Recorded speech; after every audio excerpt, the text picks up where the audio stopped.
పెరుగు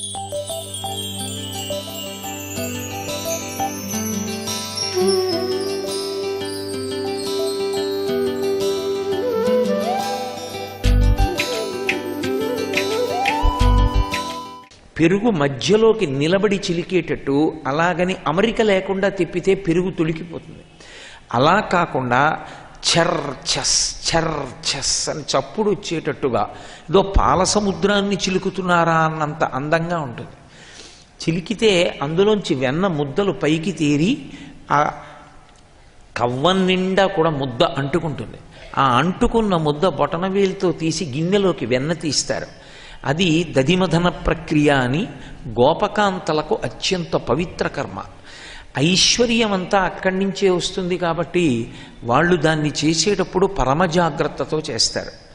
వాళ్ళు చక్కగా సిగ నిండా పువ్వులు పెట్టుకుని, చేతి నిండా గాజులు వేసుకుని, ఆ చీర తీసి పైకి దోపుకుని, ఆ రెండు చేతులకు వేసుకున్నటువంటి గాజులు ఘల్ ఘల్ మని ధ్వనొచ్చేటట్టుగా, ఆ మెడలో వేసుకున్నటువంటి హారముల యొక్క ధ్వని గాజుల యొక్క ధ్వనితో కలిసేటట్టుగా భగవత్ సంబంధమైనటువంటి కీర్తనలు పాడుతూ దధిమథన ప్రక్రియ చేస్తూ ఉంటారు. అలా యశోద పరమ పవిత్రంగా దధిమథనం చేస్తోంది. ఆమెకి సంతోషం. చిన్ని కృష్ణుడు తన కుమారుడు, ఆయన పరబ్రహ్మమని కాదు.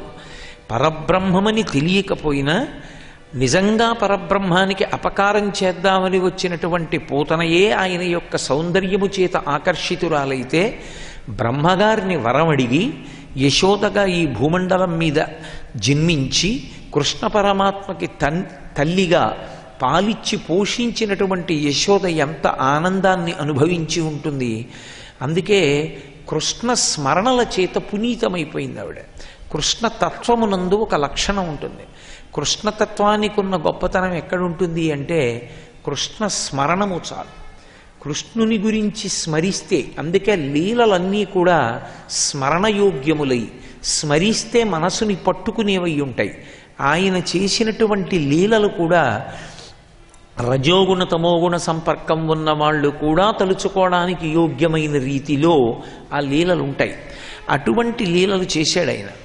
అవి చెయ్యడానికి కారణం కూడా అదే. ద్వాపర యుగంలో వచ్చాడు కనుక తర్వాత వచ్చేటటువంటి కలియుగంలో ఉండేటటువంటి ప్రజలకి అత్యంత మక్కువ దేని మీద ఉంటుంది అంటే జారత్వము, చోరత్వము, ఈ రెండిటి మీద ఉంటుంది. తెల్లవారి లేవగానే దేని గురించి మాట్లాడతారు అంటే చోరత్వం గురించి మాట్లాడతారు. నిన్న రాత్రి పక్క సందులో కుక్కలంతా మురిగై దొంగలు ఏమైనా పడ్డారా అని అడుగుతారు పని వాళ్ళని. చీకటి పడేటప్పటికీ నేను వివరంలోకి వెళ్ళవలసిన అగత్యమేముంది, జారత్వం గురించి మాట్లాడతారు. జారత్వం, చోరత్వం రెండిటి గురించి మాట్లాడడం కూడా పతనహేతు. ఈ రెండిటి నుంచి కలియుగంలో అనురక్తి కలిగినటువంటి ప్రజల్ని ఉద్ధరించడం కోసం తాను జారలీల, చోరలీల చేశాడు కృష్ణ పరమాత్మ. నిజానికి ఆయనకి దొంగతనం చెయ్యవలసిన కర్మ లేదు. ఆయన చేసింది దొంగతనం కాదు, ఆయన చేసింది జారత్వం అంతకన్నా కాదు. ఆయనకి జారత్వం చేయవలసిన అవసరం, చోరత్వం చేయవలసిన అవసరం ఏముంది కనుక అసలు జారలీల అనేటటువంటిది రెండు అర్థములను ప్రతిపాదిస్తుంది. ఆయన దొంగతనం చేస్తుంటాడు. దొంగలు ఐశ్వర్యాన్ని ఎత్తుకుపోతారు, వాళ్ళు డబ్బు ఎత్తుకుపోతారు, నగలెత్తుకుపోతారు. కృష్ణుడు అది తీసుకెళ్ళాడు. కృష్ణుడు వెన్న ఎత్తుకుపోతుంటాడు. నవనీత చోరుడు అని పేరు. ఆయన నవనీతాన్నే ఎందుకు చౌర్యం చేస్తాడు అన్నదానికి ఒక ప్రధానమైనటువంటి కారణం ఉంది. పాలు అనేటటువంటివి భగవత్ సంబంధమైనటువంటి కథాగానము. భగవంతుని యొక్క గుణములు, భగవంతుని యొక్క రూపము, భగవంతుని యొక్క విభూతి, భగవంతుని యొక్క నామము, భగవంతుని యొక్క వైభవము, భగవంతుని యొక్క స్తోత్రము, వీటిని ఆవు పాలు అని పిలుస్తారు. అవి సత్వగుణాన్ని ఆవిర్భవింపచేస్తాయి. భాగవతంలోనే ఒక చోట శుకబ్రహ్మ అంటారు, అమరేంద్రాదులు కొల్చు భంగిజను లబ్జాక్షు సేవించగా విమల జ్ఞాన విరక్తి ముక్తి నొసగున్ వేయేల భూనాథ తత్కమలాధీషు కథా సుధారస నదీ కల్లోల మాలా పరిభ్రమమెవ్వానికినైన కర్ణయుగళీ పర్వంబు కాకుండునే అని అడుగుతాడు. ఆయన యొక్క కథ వింటుంటే మనసు రంజిల్లిపోతుంది. భగవత్ కథ బాగుంటుందా, భగవంతుడు బాగుంటాడా అని ప్రశ్న వచ్చింది. భగవంతుని యొక్క కథ చెప్పేటప్పుడు భగవంతుని యొక్క గుణములను మనసులో స్మరించడం చేత కలిగినటువంటి పొంగు వలన ఒక పంపు కింద పెట్టినటువంటి బింది నీటితో నిండిపోయి ఇంకా నీరు పెట్టక అంచుల వెంట కారిపోయినట్టుగా ఈశ్వరుణ్ణి స్మరించినంత మాత్రం చేత కలిగినటువంటి ఆనందము లోపల పట్టక వాగ్రూపంగా వచ్చేటటువంటి వాగ్వైభవము కలిగినటువంటి వక్త, దాన్ని జుర్రుకోవాలనేటటువంటి తాపత్రయం కలిగినటువంటి శ్రోత ఉన్న సభలోకి భగవంతుడే వచ్చి దిగి నా గురించే చెప్తున్నాడయా అని తట్టి పిలిస్తే, నీ గురించి చెప్తే చెప్పాడు కానీ తర్వాత చూస్తాను, నిన్ను కూర్చో, నీ కథ బాగుంది, ముందు మాట్లాడకంటే. భగవత్ కథ అంత గొప్పగా ఉంటుంది. అందుకని కథా సుధారస నదీ కల్లోల మాలా పరిభ్రమమివ్వానికి నైన కర్ణయుగళీ పర్వంబు కాకుండునే అంటారు పోతన గారు. భగవత్ కథకి ఉండేటటువంటి లక్షణం అంత గొప్పగా ఉంటుంది. కాబట్టి భగవంతుని యొక్క కథలు, భగవంతుని యొక్క రూపగుణ విభూతులు అవి ఈ చెవుల గుండా జారుతాయి. అమృతమైతే నోటి నుండి త్రాగాలి. నోటి నుండి తాగేటటువంటి అమృతం ఈ లోకంలో దొరుకుతుందని నమ్మకమేం లేదు, అది దొరకదు కూడా, అంత సాధ్యమేం కాదు. ఎవరో మహాత్ములకు ఎక్కడైనా లభిస్తే లభిస్తుందేమో, కానీ ఒక అమృతం మాత్రం ఎప్పుడూ లభిస్తుంది. దాన్ని నోటితో జుర్రుకోవడం కుదరదు, అది చెవుల గుండా లోపలికి వెడుతుంది. చెవుల గుండా లోపలికి వెళ్ళినటువంటి ఆ అమృతం ఇక మళ్ళీ పుట్టవలసిన అవసరాన్ని తీసేస్తుంది. శంకరాచార్యుల వారు శివానందలహరి చేస్తూ గళంతీ శంభోత్వచ్చరిత సడిత కిల్బిషరజో దళంతీ ధీకుల్యా సరణిషు పతంతీ విజయతాం దిశంతీ సంసార భ్రమణ పరితాపోపశమనం వసంతీ మచ్చీతో హృదభువి శివానందలహరి అంటారు. ఆ చెవుల గుండా విన్నటువంటి భగవత్ కథ ప్రీతితో విన్నప్పుడు అది లోపలికి ప్రవహించి హృదయ తటాకమునందు నిలబడితే అది సంసార భ్రమణ పరితాపోపశమనమును కల్పించి ఇక మళ్ళీ పుట్టవలసిన అవసరాన్ని తీసేస్తుంది. అటువంటి అమృతము, చెవుల గుండా జుర్రుకోవలసినటువంటి అమృతము. కాబట్టి అటువంటి పాలు భగవంతుని యొక్క గుణములైతే ఆర్ద్రత కలిగినటువంటి హృదయముతో వినడమే సన్నని సెగ మీద ఆ పాలు కాయబడడం. ఆర్ద్రత లేనివాడు భగవత్కథ విన్నాడనుకోండి, దాని వలన ఉపయోగం ఉంటుంది అని చెప్పడం సాధ్యం కాదు. ఒక మేకు సుత్తి నా దగ్గర ఉన్నా దాన్ని తీసుకెళ్ళి ఒక ఇనప స్తంభంలో నేను ప్రవేశపెట్టే ప్రయత్నం చేశాననుకోండి, మేకు వంగిపోతుంది తప్ప స్తంభంలోకి వెళ్ళదు. అసలు గోడకి గుల్లబారుతనం ఉంటే మేకు లోపలికెడుతుంది. ఆర్ద్రత అన్నది మనసుకుంటే భగవత్ కథ చేత రంజిల్లుతుంది. అవి పాలు కానప్పుడు పొంగే అవకాశం ఉండదు. అగ్ని మీద పెట్టిన ఆవిరైపోతాయి. నీళ్ళైతే పాలైతేనే పొంగుతాయి. పొంగాలి అంటే అవి పాలై ఉండాలి, లోపల ఆర్ద్రత ఉండాలి. అది జన్మజన్మాంతరముల యొక్క సుకృతం, ఆ ఆర్ద్రత కలిగి ఉండడం. వాళ్ళు మాత్రమే భగవత్కథాశ్రవణం చెయ్యాలని తాపత్రయపడి వచ్చి కూర్చుంటారు.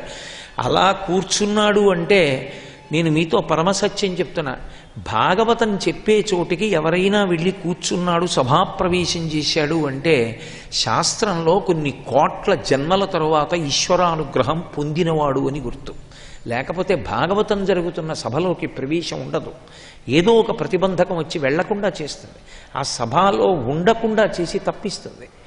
కాబట్టి ఆర్ద్రతతో కూడినటువంటి భగవత్ కథాశ్రవణము సన్నని సెగ మీద కాగిన పాలు, పెద్ద అగ్ని మీద పెట్టకూడదు. పిడకలు విరిచి ముక్కలుగా పెట్టి మధ్యలో పాలకొండ పెట్టి కింద ఊక పోసి వెలిగిస్తారు. సన్నని సెగ మీద కాలుతుంటే బూది అవుతుంటే పిడకలు కిందకి దిగుతుంటాయి, గిమ్మి కిందకి దిగుతుంది, ఎర్రటిది తట్టు కడతాయి పాలు. అలా భగవత్ కథాశ్రవణం చేస్తే దాని వలన లోపల మనస్సులో ఆ కథల్ని నిలబెట్టుకుంటే అవి బాగా గోరువెచ్చగా ఉన్నటువంటి పాలు.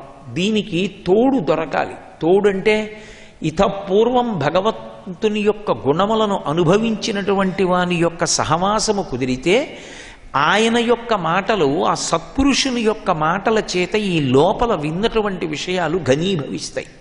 అలా ఘనీభవించాలి అంటే మళ్ళీ ఇతర విషయ సంపర్కం ఉండకూడదు. తోడు పెట్టిన పాలని అస్తమానం కదిపారనుకోండి, తోడుకోవు. ప్రశాంతంగా అటువంటి విషయంతో మాత్రమే సంఘాన్ని పెట్టుకుని భగవంతుని యందు మాత్రమే చిత్తముంచితే తోడుకుంటుంది పెరుగు. అది పెరుగు. అందులోకి మళ్ళీ భక్తి అనేటటువంటి కవ్వాన్ని దింపుతారు. దింపి విన్న విషయాలు, తాను ధ్యానంలో చూసిన విషయాలు తలుచుకుని పొంగిపోవడమే తాడు అనబడేటటువంటి స్మరణలు కట్టి చిలుకుతారు. చిలికితే అందులోంచి భగవంతుని యందు విశేష ప్రేమ, అంటే అది భగవంతుడి కోసం పనికొస్తుంది తప్ప ఇక ఏ విషయానికి పనికిరాదు. ఆ ప్రేమ భగవంతుడి కోసమే. నిరతిశయ ప్రేమ అంటారు. అది పైకి పుడుతుంది వెన్న ముద్ద.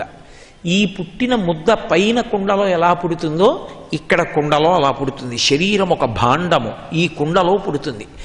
ఈ వెన్న ఎవరి కోసం కాదు, ఒక్క కృష్ణుడి కోసమే. అందుకే ఆయన వచ్చి తింటాడు. అది ఎవరికీ కనపడదా వచ్చి తినడం, అందుకని చౌర్యము. అది నవనీత చౌర్యం. అంటే నేను దొంగతనం చేశాడు అంటే ఆయన నిజంగా దొంగతనం చేశాడని కాదు. రెండవ అర్థం ఏమిటి అంటే ఆయన యొక్క దొంగతనానికి అర్థం మన దొంగతనాన్ని తెలియచేయడం. మనం ప్రతిదానికి నాది అంటూ ఉంటాం, నాది నాది అంటూ ఉంటాం. నిజానికి అవేవీ మనవి కావు, అవన్నీ ఈశ్వరుడు. అన్నీ ఈశ్వరుడు సృజించాడు. సృజించి వీడు అనుభవించి సంతోషిస్తాడని కొంతకాలం నువ్వు వాడుకోరా అని ఇస్తాడు. ఆ ఇచ్చినది ఈశ్వరుని యొక్క అనుగ్రహం. రామకృష్ణ పరమహంసని శిష్యుడు అడిగాడు, భగవంతుడు పకపక పకపక నవ్వుతూ ఉంటాడా ఎప్పుడైనా అని అడిగాడు. అడిగితే పరమహంస అన్నారు, అసలు భగవంతుడు ఎప్పుడూ పకపకానే నవ్వుతూ ఉంటాడు, చాలా గట్టిగా నవ్వుతూ ఉంటాడు, ఎందుకు అలా నవ్వడం అని అడిగాడు.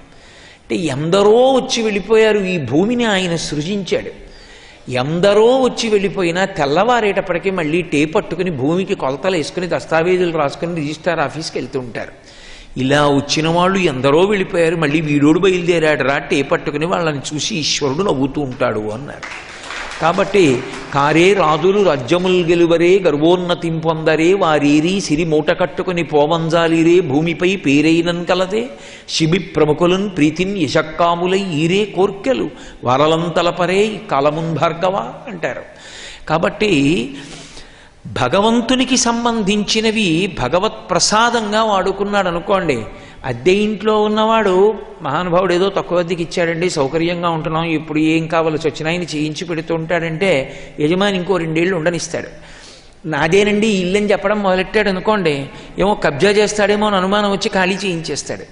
అన్నీ ఈశ్వరుడిచ్చినవైతే నాది నాది అంటుంటాను. నా గుండె ఆయన పెట్టాడు, నా ఊపిరితిత్తులు ఆయన పెట్టాడు, నా మూత్రపిండాలు ఆయన పెట్టాడు, నా శరీర వ్యవస్థని నిర్వహించడం ఆయన చేస్తున్నాడు. నాది నేను నేను నాది అంటుంటాను. ఇది దొంగతనం.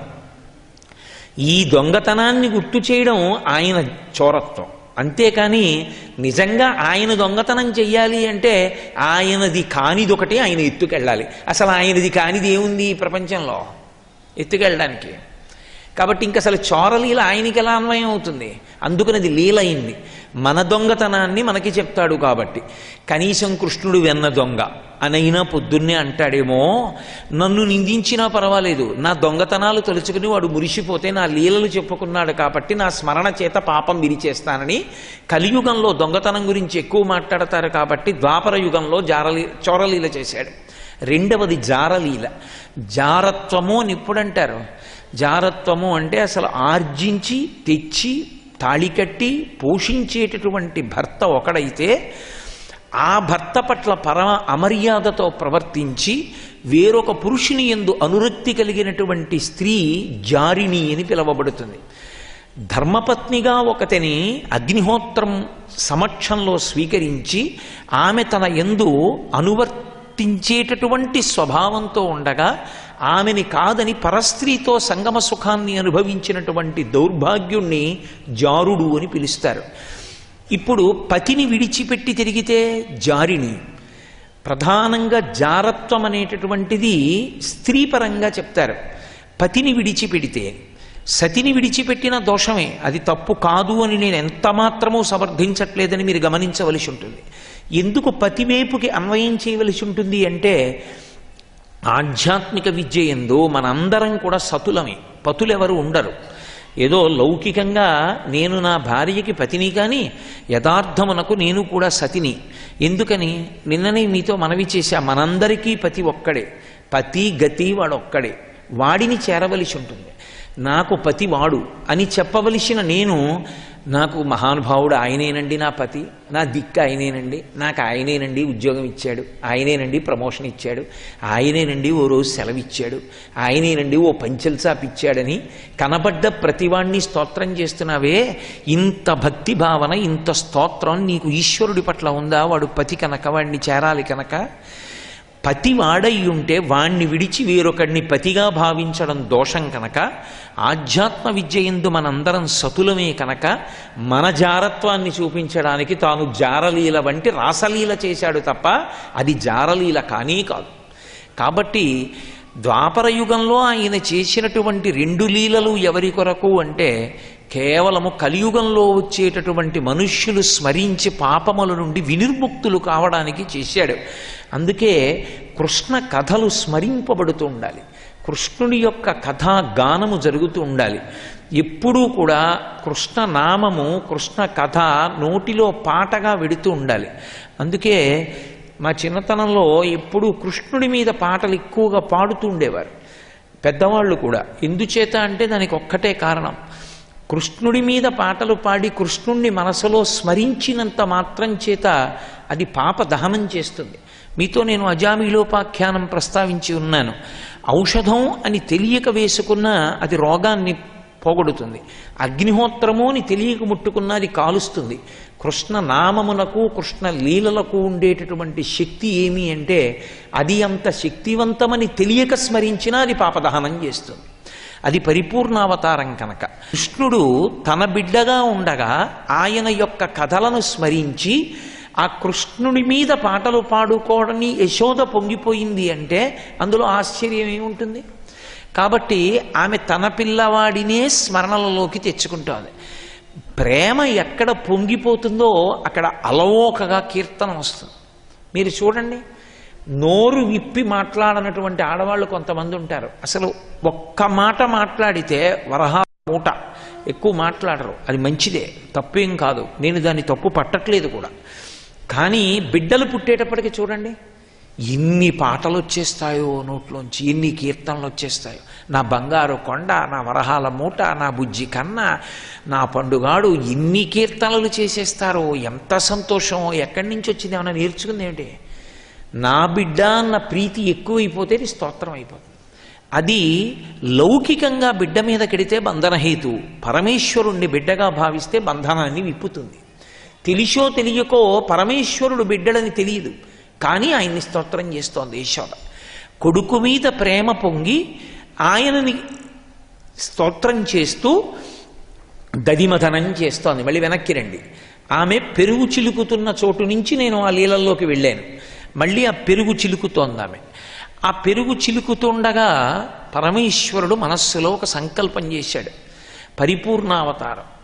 ఈ అవతారంలో ఇప్పుడు చెయ్యబోయేటటువంటి లీల చెప్పబడినంత మాత్రం చేత, విన్నంత మాత్రం చేత, చదువుకున్న కారణం చేత, స్మరించిన మాత్రం చేత ఆ లీల కలియుగంలో ఉండేటటువంటి జనులకు విశేషమైనటువంటి ప్రయోజనకారి కావాలి. అటువంటి లీల చెయ్యాలనుకున్నాడేమో మహానుభావుడు. సుడిగిచు గిదుకుచు వాలుచు సడికొట్టుచు అమ్మ రమ్ము చన్నిమ్మనుచున్ వెడబెడ్డ గంతులు వైచుచు కదిసి కడవ బాలకొండు కవ్వము పట్టెన్. ఎక్కడి నుంచో వచ్చాడు లోపలికి. పోతన గారు మహానుభావుడు, ఆయనకి కృష్ణలీలలు కంటి ముందు కనపడుతుండగా ఆయన ఆంధ్రీకరించారు.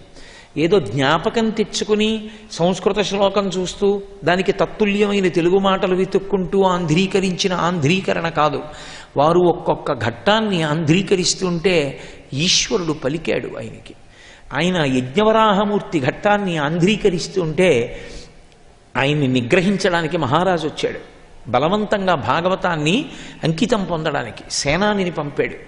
ఆయన ఉన్న పర్ణశాల ముందు ఒక పెద్ద అడవి పంది పడుకుంది. దాన్ని చూసి భయపడి వెళ్ళిపోయారు. మహారాజే వచ్చాడు. వచ్చిన ఆ అడవి పందిని చూసి దాని గుర్రు చూసి హడిలిపోయాడు. పంది మెల్లిగా లేచి వెళ్ళిపోయింది. లోపలికి వెళ్ళి, మేము వద్దామనుకున్నాం కానీ ఇంత పెద్ద పంది మీ పర్ణశాల ముందు పడుకుని అంత అరుస్తోంది, మీకు వినపడలేదా అని అడిగారు. పోతన గారు అన్నారు, నేను యజ్ఞవరాహమూర్తి యొక్క ఘట్టాన్ని ఆంధ్రీకరిస్తున్నాను. మీరు ఏదో దురుద్దేశ్యంతో వచ్చి ఉంటారు, అందుకే స్వామి ఆ రూపంలో బయట కాపు కాశాడన్నారు. ఆయన అనుభవించి ఆంధ్రీకరించినటువంటి మహాపురుషుడు. తెలుగు జాతి గర్వపడాలి. మనకున్నటువంటి దురదృష్టం ఏమిటి అంటే ఇతర భాషలకు చెందినటువంటి కవుల గురించి అక్కడ పిల్లల దగ్గర నుంచి పెద్దల వరకు 2 చేతులెత్తి నమస్కరించి అంత గౌరవిస్తారు. పక్కనే ఉన్నటువంటి ద్రవిడ దేశంలో తిరువళ్ళువారి దగ్గర నుంచి సుబ్రహ్మణ్య భారతి వరకు ద్రవిడ దేశపు కవులకి అంత పట్టం కట్టి గౌరవం ఇస్తారు. మన దురదృష్టం ఎక్కడుంది అంటే తెలుగులో ఇంత గొప్ప రచన చేసినటువంటి పోతన గారి పద్యాలు ఒక 5 పిల్లలకి నేర్పకపోవడం, పెద్దవాళ్ల నోటికి కూడా రాకపోవడం నిజంగా ఆంధ్రదేశం యొక్క దురదృష్టం అని చెప్పవలసి ఉంటుంది.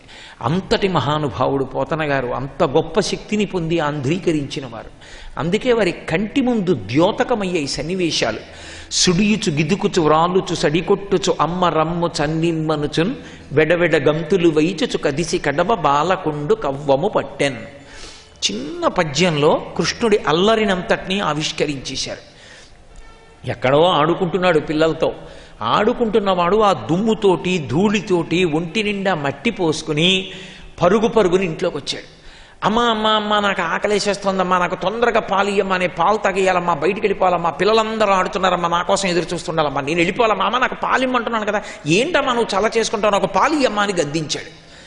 అమ్మకి నిన్న కాక మొన్న పుట్టిన పిల్లాడు అంత గద్దించి ఏదో పెద్ద తొందర పనిలో ఉన్నవాళ్ళ మాట్లాడేస్తుంటే ఇంతోటి ఆడుకోవడానికి ఎంతో సంతోషం వేసింది. అదే సమయంలో నా కొడుకు ఇంత మాట్లాడేస్తున్నాడు, అమ్మో అమ్మని ఎంత గద్దించేస్తున్నాడో అన్న ప్రేమ చేత ఆమె యందు పాలు పొంగుకొచ్చాయి. ఆమె ఏం చేస్తాడో చూద్దామని ఊరుకుంది. ఇవ్వకపోతే ఏం చేస్తావు, ఏం పెద్ద నిరాహార దీక్ష చేస్తావా, ఏం చేస్తాడో చూద్దామని ఊరుకుంది. ఆయన ఏం చేశాడు, అమ్మ అమ్మ ఏంటమ్మా నువ్వు ఈ చల్ల చేసుకుంటూ కూర్చుంటావు, నాకు పాలిమ్మంట ఇవ్వేంటమ్మా అని చెప్పి వెళ్ళి ఆ కవ్వం పట్టుకున్నాడు. కవ్వం దాని యొక్క దండం ఇంత లావును ఉంటుంది. పెద్ద కుండలో చల్ల చేసినప్పుడు పిల్లవాడి చెయ్యి పూల పొట్లంలా ఇంతుంది. ఆ చేత్తో కవ్వం పట్టుకుంటే గిరగిరా తిప్పుతూనే ఉందనుకోండి, ఆ చెయ్యి చివుకుతుంది. అందుకని ఆమె ఆపేసింది. ఆయన పట్టుకుని ఆపలేదు, యశోద యొక్క అమ్మతనం ఆపేసింది. అక్కడుంది ప్రారంభం ఘట్టానికి. అంత ప్రేమ, నేను తల్లినన్న భావనతో ఆవిడుంది. ఆయన లోకంలో తల్లి ఉంటుందా, ఆయనకి ఉండే అవకాశం ఉంటుందా? ఆయన వైపు నుండి ఉందని చెప్పడం చాలా కష్టం. ఆమె వైపు నుండి పరబ్రహ్మమని కాదు, నా బిడ్డడన్న ప్రేమ పొంగిపోతోంది. ఇలా కవ్వం పట్టుకోపోతే ఆమె చల్ల చిలకడం ఆపేసింది. ఎక్కడ పిల్లవాడి చెయ్యి సుక్కిపోతుందో అని ఆపి, అక్కడ పీటలు ఉంటాయి. పూర్వం ఎవరైనా ఇంటికి వస్తే భోజనం పెట్టడానికి పలహారం పెట్టడానికి పీటలు ఉండేవి. ఇప్పుడు ఇంట్లో సత్యనారాయణ వ్రతం చేయాలన్నా పీటలు అడిగి తెచ్చుకోవలసిన అవసరం ఏర్పడిపోయింది. అది వేరే విషయం అనుకోండి. ఇంట్లో ఏం చెయ్యాలన్నా పీట ఎవడో ఇంకోడు ఉంటాడు అమాయకుడు, కాస్త సంప్రదాయం తెలిసిన వాడి ఇంట్లో ఉంటుంది పీట. అక్కడి నుంచి పీట అడిగి తెచ్చుకోవాలి తప్పించి అసలు పీట ఉన్న ఇల్లు ఎక్కడుంది? ఇప్పుడు అన్నీ భ్రంశం అయిపోతున్నాయి. కాబట్టి ఆ పీటలు ఉన్నాయి అక్కడ. ఆమె పీట ఉన్నది అంటే ఒక ఇంట్లో 4 పీటలు ఉన్నాయనుకోండి, ఆ ఇంటి సంస్కారాన్ని మీరు చెప్పచ్చు. పీట మీద కూర్చునేవాడు ఉన్నాడు. పీట మీద ఎందుకు కూర్చుంటారు? పూజ చేసుకోవడానికి కూర్చుంటారు. కాబట్టి ఆ ఇంట్లో పూజ చేసేవాడు ఉన్నాడు. పీట మీద కూర్చుని భోజనం చేస్తారు. ఎందుకు చేస్తారో తెలుసా? వాడు యజ్ఞం చేస్తున్న వాడితో సమానం. ఎందుకంటే హవిస్సు ఇవ్వాలి 5 మాటలు లోపలికి.